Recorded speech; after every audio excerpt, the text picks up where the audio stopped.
Shalom.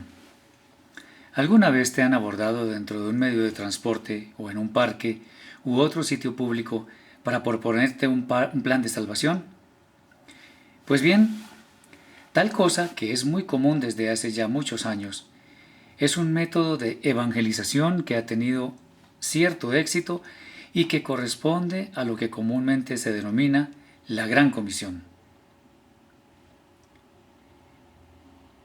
Como lo mencionamos en alguna exposición anterior, esta Gran Comisión no es para el pueblo gentil, porque estas palabras referidas a lo que comúnmente se conoce como Gran Comisión fueron dirigidas de Yeshua hacia sus discípulos, que eran judíos, y de hecho, el plan de salvación de los gentiles no había llegado todavía, por lo menos en su plenitud.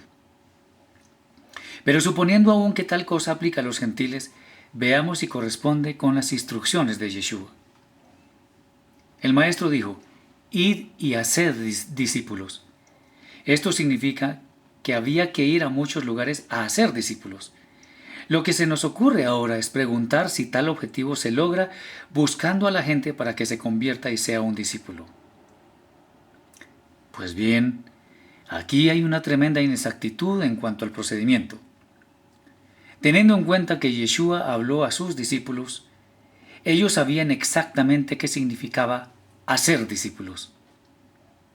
Bueno, y para entender esto, expliquemos lo que es un verdadero discípulo. Y para este efecto, tomemos la escena en la cual Kefa, o sea Pedro, negó a Yeshua y alguien le dijo que hasta su manera de hablar lo delataba. A pesar de que Pedro insistía en que no tenía nada que ver con Yeshua, alguien le dijo que era igual a los demás que estaban con él, con Yeshua. Un buen discípulo es alguien que, en pocas palabras, es, por decirlo así, una copia al carbón de su maestro, obviamente sin pretender nunca ser superior a él. Y al ser una copia, el discípulo habla, piensa y actúa como su maestro. De manera que Kefa o Pedro era un excelente discípulo de Yeshua porque hablaba y pensaba muy parecido a él.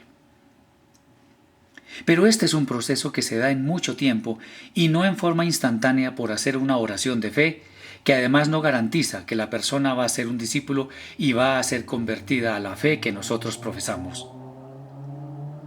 Para ser discípulos es necesario que la persona que discipula y quien ha de ser discípulo estén en contacto permanente, así como hicieron, por ejemplo, Moshe y Yoshua, o sea, Moisés y Josué. Josué era un hombre que andaba siempre detrás de su maestro, aprendiendo todo lo que él hacía, además por instrucción misma del Eterno. De esta manera hay una constante guía y enseñanza que van llevando al discípulo por el camino de su maestro. Esto no es cosa de que un predicador anime a una congregación a que la gente que quiere aceptar a Cristo en su corazón, lo digo así porque es literalmente como se dice, levante la mano para hacer una oración de fe y allí termine todo. No, en ninguna manera. Por otra parte, hemos de decir que la misión, en términos exactos, no es buscar discípulos, sino hacer discípulos. Son dos cosas totalmente diferentes. La razón es bastante sencilla. Cuando alguien quiere ser un discípulo, es porque quiere aprender de un maestro y por lo tanto lo busca. Estamos hablando de el discípulo busca un maestro. Y aquí hay una gran diferencia, enorme por cierto. Sí debemos buscar un maestro, lo cual es una norma básica para aprender, pues quien busca un maestro está evidenciando su voluntad de ser enseñado y discipulado. Por el contrario, buscar discípulos no garantiza de ninguna forma que las personas quieran aprender. Entendamos que ir de puerta en puerta o tratar de llenar grandes escenarios no es prenda de garantía para ser discípulos. En otras palabras, de los números se encarga el Eterno. Los maestros reciben a sus discípulos para enseñarles. En consecuencia, debemos hacer discípulos según las instrucciones de la Torá, que fue lo que Yeshua estableció. No debemos buscar discípulos. Estamos hablando de los que son posibles maestros. El Eterno se encarga de poner el sentir en las personas para que ellas se acerquen y quieran ser discípulos.